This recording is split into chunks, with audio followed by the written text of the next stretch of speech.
Right now, somewhere in the world, a 1-year-old is laughing. She is learning her mother's face. She is tasting food for the first time. She is feeling joy so pure it lights up her entire body. And in a few short years, she will forget all of it. Every single moment. Gone. You did the same thing. You lived an entire life before the one you remember. You learned to walk. You learned to love. You experienced thousands of mornings, meals, and discoveries. And you cannot recall a single one. Most people have no real memories before the age of 3 or 4. The first years of your existence are a blank wall. You might assume those memories simply faded. That time erased them, the way it erases an old receipt left in the sun. But the real answer is far stranger. Those memories were never lost. In many cases, they were never fully stored at all. Your brain made a choice. It decided that the version of you that lived those first years was not the version worth keeping. And to understand why, you have to understand something uncomfortable. The baby you used to be is, in a very real sense, a different person than the one reading this now. Scientists call this phenomenon infantile amnesia. The name is a little misleading. It sounds like a disorder, like something went wrong. But it happens to nearly every human who has ever lived. It is not a malfunction. It is a design. For over a century, the leading explanation came from Sigmund Freud, who coined the term in the early 1900s. Freud believed these memories were repressed, buried on purpose because they were too disturbing, too raw, too tangled up with desires the mind wanted to hide. For decades, that idea shaped how people thought about their own forgotten childhoods. But Freud was working with stories and couches, not brains and microscopes. And when the microscopes finally arrived, they told a very different story. The truth begins not with the mind, but with the machinery underneath it. Picture the part of your brain responsible for forming long-term memories.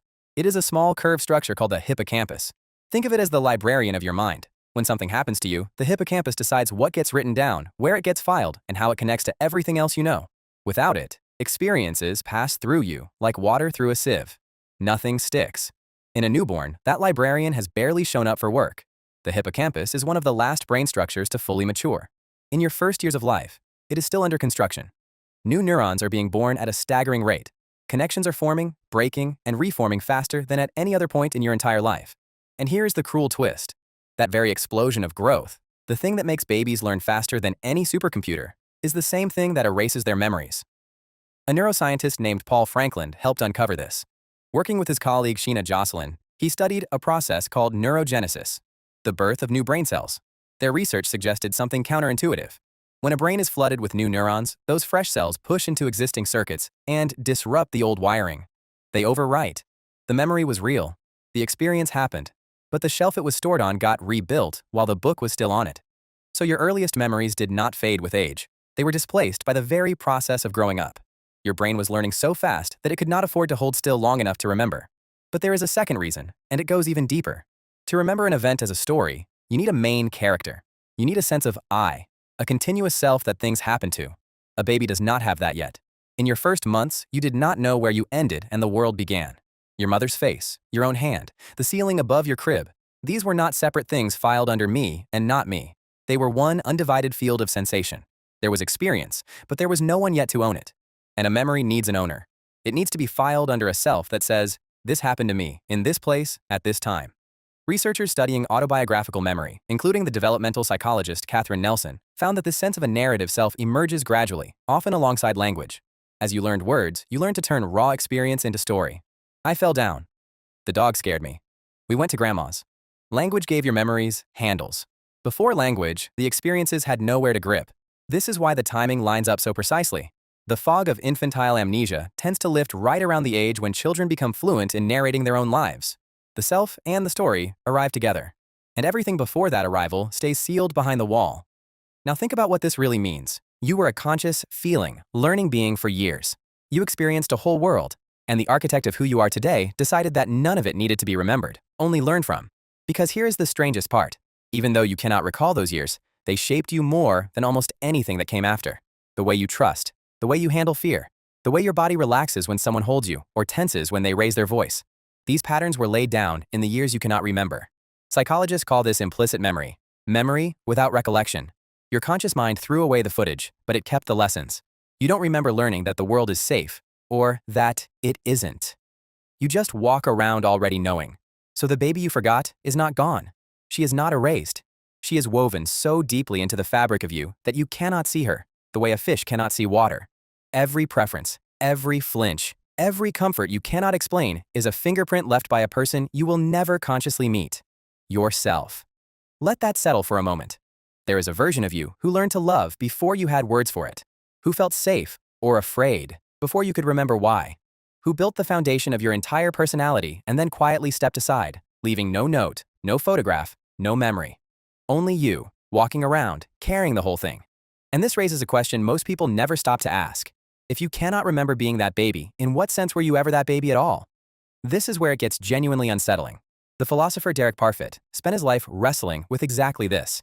He argued that personal identity is not the simple, unbroken thread we imagine. It is a chain of overlapping connections. Memory linking to memory, experience linking to experience. And when those links are severed completely, as they are between you and your infant self, something profound happens. The continuity breaks. In Parfit's view, the question, is that baby really you, may not even have a clean answer. You are connected to her by biology and by consequence, but not by the thread of memory that you usually use to define yourself. You are her descendant more than her continuation. And it does not stop with infancy. The same quiet erasure is happening to you right now, just more slowly. The you of 10 years ago had memories you have since lost, opinions you no longer hold, a way of seeing the world that has been overwritten by everything that came after. You are always, gently, becoming someone new while the old self dissolves behind you. Infancy is just the most dramatic version of a process that never actually stops. So why did evolution build us this way? Why erase the beginning? Because those first years are not for remembering. They are for building.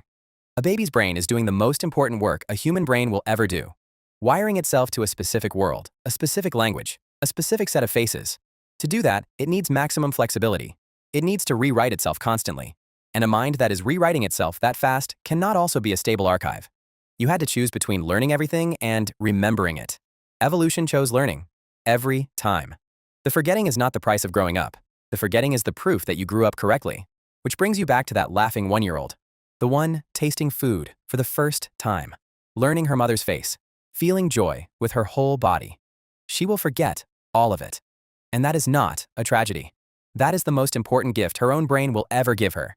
It is clearing the runway, making room, trading the memory of who she was for the foundation of who she will become. You were given that same gift. You just cannot remember unwrapping it. So tonight, when you catch yourself feeling something you cannot explain, a comfort, a fear, a pull toward someone, do not dismiss it. That is not random. That is the oldest part of you speaking. The part with no words and no memory. The part that lived a whole life before the one you remember. You forgot being a baby. But the baby never forgot how to be you.